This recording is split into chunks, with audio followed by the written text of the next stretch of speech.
जा, तू चंडाल हो जाएगा। ऐसा कहकर वे महात्मा अपने अपने आश्रम में प्रविष्ट हो गए।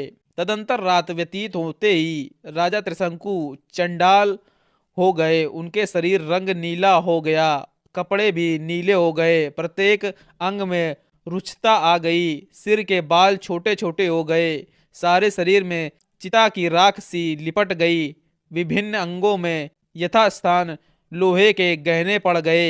श्री राम अपने राजा को चंडाल के रूप में देखकर सब मंत्री और पुरुषवासी जो उनके साथ आए थे उन्हें छोड़कर भाग गए। कुकुत्स कुलनंदन वे धीर स्वभाव नरेश दिन रात चिंता की आग में जलने लगे और अकेले ही तपोधन विश्वामित्र की शरण में गए। श्री राम विश्वामित्र ने देखा राजा का जीवन निष्फल हो गया है। उन्हें चंडाल के रूप में देखकर महा तेजस्वी परम धर्मात्मा मुनि के हृदय में करुणा भर गई। वे दया से त्रिवित होकर भयंकर दिखाई देने वाले राजा त्रिशंकु से इस प्रकार बोले, महाबली राजकुमार, तुम्हारा भला हो। यहाँ किस काम से तुम्हारा आना हुआ है? वीर अयोध्या नरेश जान पड़ता है तुम साप से चंडाल भाव को प्राप्त हुए हो। विश्वामित्र की बात सुनकर चंडाल भाव को प्राप्त हुए और वाणी के तात्पर्य को समझने वाले राजा त्रिशंकु ने हाथ जोड़कर वाक्यार्थ कोविद विश्वामित्र मुनि से इस प्रकार कहा, महर्षि, मुझे गुरु तथा गुरुपुत्रों ने ठुकरा दिया। मैं जिस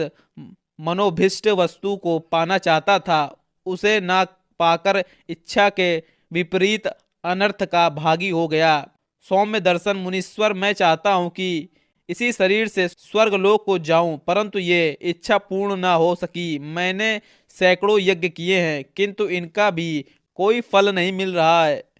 सौम्य, मैं क्षत्रिय धर्म की शपथ खाकर आपसे कहता हूं कि बड़े से बड़े संकट में पड़ने पर भी ना तो पहले कभी मैंने मिथ्य भाषण किया है और ना भविष्य में ही कभी करूंगा।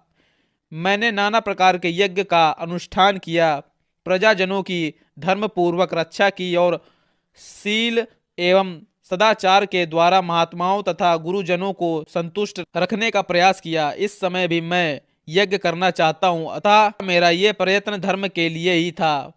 मुनि प्रवर, तो भी मेरे गुरुजन मुझ पर संतुष्ट ना हो सके, ये देखकर देव को ही बड़ा मानता हूँ। पुरुष पार्थ तो निरर्थक जान पड़ता है, दैव सब पर आक्रमण करता है, दैव ही सबकी परम गति है। मुने, मैं अत्यंत आर्त होकर आपकी कृपा चाहता हूँ। दैव ने मेरे पुरुषार्थ को दबा दिया है, आपका भला हो। अब आप मुझ पर अवश्य कृपा करें।